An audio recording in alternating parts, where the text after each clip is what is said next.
kiprah generasi muda muslim di awal-awal Islam itu, mereka yang tidak terkontaminasi pemahamannya, akidahnya, ya, atau alam khayalannya kepada hal-hal yang merusak, menjauhkan dia dari agama Islam. Itu merusak sekali teman-teman sekalian. Wallahi, menonton Superman, Spiderman merusak akhlak, merusak keyakinan, merusak khayalan antum. Merusak itu. Karena kita secara tidak sadar akan mengatakan ada tokoh yang seperti itu. Atau paling tidak kita mengatakan bagus ya. Dan pasti dengan tontonan yang menarik, apakah bisa ya, atau jiwa kita masih bisa menerima untuk membaca kitab atau buku yang tidak ada gambar sama sekali setelah melihat tontonan seperti itu? Pastilah generasi mudanya tidak akan mau, karena itu sudah menarik, gitu kan?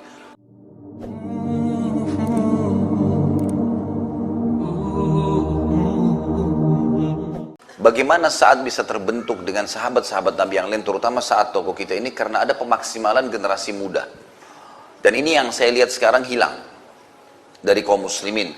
Kebanyakan generasi muda kita ini hilang. Hilangnya ini dalam arti kata hilang, tidak mengenal Allah subhanahu wa ta'ala. Kita temukan sekarang anak-anak muda kita SMP, SMA, dianggap biasa bagi mereka dan bagi orang tuanya atau lingkungannya. Kalau mereka itu coba-coba rokok, kalau mereka itu coba-coba minuman keras, kalau mereka coba-coba pergaulan bebas, kalau mereka, yang mereka lakukan adalah menonton film-film yang tidak benar. Ini yang salah nih. Di sini titik awal salahnya. Karena ternyata Sa'ad bin Abi Waqqas terbentuk kepribadiannya, nanti akan kita lihat perannya yang luar biasa dalam, atau kiprahnya dalam menyebarkan Islam ini, justru karena di umur 17 tahun itu dia menganut Islam, dan pada saat itu tidak ada sesuatu yang merusak kejiwaannya, tidak ada tontonan yang salah yang bisa merusak akidahnya, tidak ada, dia langsung berbaur dengan Nabi SAW dan sahabat-sahabat yang lebih tua dari dia, kemudian dia langsung mengambil ilmunya, berpegang pada kebenaran itu. Sayang ya, generasi muda kita, saya yakin teman-teman juga di sini mungkin sudah sefaham dengan saya. Di Indonesia sudah satu hal yang biasa itu, nanti aja tobat setelah SMA, gitu kan? Atau mungkin dianggap kuliah lah baru orang itu dewasa. Kalau SMP, SMA nggak masalah lah. Ya, mereka masih baru mau coba dulu biar tahu juga. Ini keliru. Tidak ada istilah biar tahu, ya, atau supaya tahu, itu nggak perlu. Tidak perlu tahu kemaksiatan, tidak perlu tahu keburukan. Kita cuma sekedar mengenang sebuah teori berhubungan dengan keburukan dan kita menerapkan kebenaran dalam hidup kita. Itu yang diperlukan. Sehingga generasi yang muncul, generasi Rabbani, memang mengenal Tuhannya.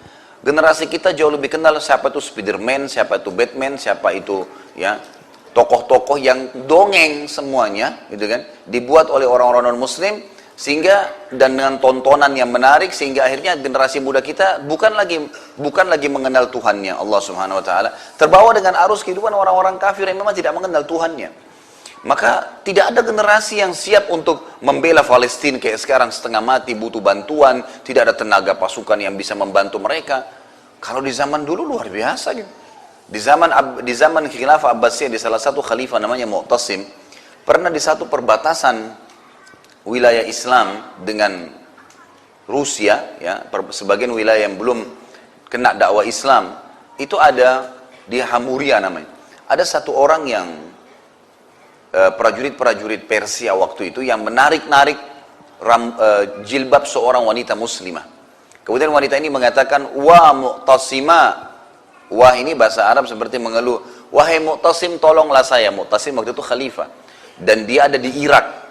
Sementara ini di wilayah Hamura. Hamura ini jauh sekali, perbatasan ujung Rusia, gitu kan, sudah perbatasan dengan Cina. Maka si prajurit itu berkata, "Apakah ya Mu'tasim akan datang kepadamu, membantumu dengan menggunakan keledai?" Artinya saking jauhnya khalifah kamu itu, sampai dia mau datang ke sini menggunakan keledai dan menolongmu, gitu kan. Maka ada satu orang muslim lewat di situ kebetulan, lihat. Tapi dia nggak punya kekuatan untuk membantu, karena itu memang wilayah sudah lebih masuk ke wilayahnya orang-orang non-muslim ini. Maka dia pun menggunakan keledainya, si laki-laki ini muslim, pergi ke Irak. Perjalanan mungkin seminggu atau 10 hari. Sampai tiba di istana khalifah. Dan zaman dulu khalifah membuka pintu untuk memasukkan orang-orang gitu. Masuklah, dia ke dalam lalu mengatakan, "Wahai Mu'tasim, wahai Amir Mu'minin, ada berita yang saya ingin sampaikan." Kata dia, "Apa?" Dia bilang, saya baru datang dari wilayah Hamura, jauh sekali. Perbatasan wilayah muslimin, wilayah Anda dengan orang-orang non-muslim, orang kafirin. Dan saya temukan di sana ada seorang wanita muslimah yang ditarik jilbabnya saja. Cuma ditarik, kemudian perempuan itu pergi, nggak diganggu, nggak diperkosa, nggak diapa. Tapi dia sempat mengatakan, wah Mu'tasimah, wahai Mu'tasim, tolong saya. Lalu apa yang terjadi? Kata prajurit-prajurit kafir itu, apakah kau memanggil rajamu Mu'tasim? Dan Mu'tasim akan datang menggunakan keledai untuk membantumu? Jadi diolok gitu. Mu'tasim pada saat itu, tahu si muslim ini, dia cari informasi dari orang-orang. Kalau orang ini memang seorang muslim, ada orang-orang di pejabat-pejabatnya dia di kerajaan ditanya, siapa orang ini? Dipastikan dari suku ini, orang ini ketahuan memang orang yang jujur. Maka Mu'tasim mengatakan, siapkan semua pasukan. Siapkan semua kekuatan. Khilafah Abbasiyah yang ada pada saat itu. Siapkan semuanya. Dan saya akan memimpin sendiri pasukan untuk menuju ke Hamura. Dan siapkan buat saya keledai. Saya akan tunggangi keledai seperti yang mereka katakan. Gitu kan. Dan sebelumnya dikirim surat, kata Mu'tasim, tulis, kirim surat kepada raja kerajaan, rajanya mereka. Telah sampai berita ke kuping saya, bahwasanya salah satu prajuritmu mengatakan mengganggu seorang wanita muslimah di perbatasanku denganmu, dan dia berkata, pada saat wanita itu minta tolong memanggil nama saya, apakah Mu'tasim akan datang dengan keledai, maka pastikan saya akan datang sekarang dengan pasukan yang jumlahnya awalnya di tempat kamu, ujungnya di tempat saya. Jadi saking banyaknya, Mu'tasim datang sampai ke wilayah sana, Hamura. Dan pada saat itu musim salju, dingin sekali. Orang-orang banyak memberikan saran, wahai Mu'tasim, tidak usah masuk ke sana, tunggu aja musim semi, lebih mudah pasukan berperang. Kata Mu'tasim, tidak mungkin saya membiarkan Islam dihina. Dan Mu'tasim waktu itu umurnya belum sampai 30 tahun. Masih sangat muda memimpin jadi khalifah. Lalu kemudian yang terjadi, datang ke benteng sana, orang-orang pada lihat pasukan muslimin datang, mereka ketakutan. Dan Mu'tasim mengatakan, kita tunggu sampai jebol temboknya nih, baru kita selesai. Ya. Masukkan Islam mereka, kalau enggak kita perangin. Maka menunggu pun, mereka mengatakan, oh musim salju, muslimin tidak bisa menyerang. Ternyata Mu'tasim memberikan motivasi kepada pasukannya untuk menunggu sampai 6 bulan di depan benteng tersebut, dan akhirnya Allah SWT memenangkan, dan Allah SWT memberikan kemenangan. Tapi kita lihat, bagaimana sih sebenarnya kiprah generasi muda muslim di awal-awal Islam itu, mereka yang tidak terkontaminasi pemahamannya, akidahnya, ya, atau alam khayalannya, kepada hal-hal yang merusak, menjauhkan dia dari agama Islam. Itu merusak sekali teman-teman sekalian. Wallahi menonton Superman, Spiderman merusak akhlak, merusak keyakinan, merusak khayalan antum. Merusak itu. Karena kita secara tidak sadar akan mengatakan ada tokoh yang seperti itu. Atau paling tidak kita mengatakan bagus ya. Dan pasti dengan tontonan yang menarik, apakah bisa ya, atau jiwa kita masih bisa menerima untuk membaca kitab atau buku yang tidak ada gambar sama sekali setelah melihat tontonan seperti itu? Pastilah generasi mudanya tidak akan mau, karena itu sudah menarik, gitu kan? Sementara kita tidak mungkin menggambarkan Sa'ad bin Abi Waqqas, Muhammad bin Maslama, Abu Bakar, Umar dengan gambar orang yang bisa mencontohkannya, gitu kan? Itu masih, ulama lebih cenderung mengatakan sulit, karena jangan sampai nanti orang yang dijadikan sebagai artisnya ternyata orang ahli maksiat dan tidak setara dengan sahabat. Tapi ternyata ya, tidak dengan itu pun kita bisa, asal jangan ikut-ikutan. Memang tidak bisa. Ini kalau tembok rumah jebol, udara lagi dingin. Maksud saya di sini adalah sekarang ini media, ya, perusakan-perusakan akhlak dan moral yang dilemparkan ke tengah-tengah umat Islam, pergaulan bebas lah, tokoh-tokoh khayalan lah yang diangkat.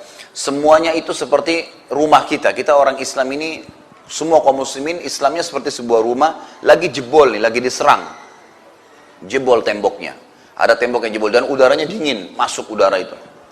Ada dua cara. Cara yang pertama adalah kita berselimut, melindungi diri kita dari dingin itu. Ini bisa terjadi, dan ini yang sekarang umat Islam lakukan. Tetapi, cara ini sangat riskan, karena bisa saja selimut kita tertidur, selimutnya tersingkap. Atau mungkin selimut kita tidak mungkin terus-menerus kita kaku satu tempat, bergerak sedikit maka ada tubuh kita yang tetap kena dingin. Atau ruangan tetap akan terkena dingin itu minimal, gitu kan? Artinya mungkin ada benda-benda lain di situ yang akan terganggu dengan dingin tersebut. Ya.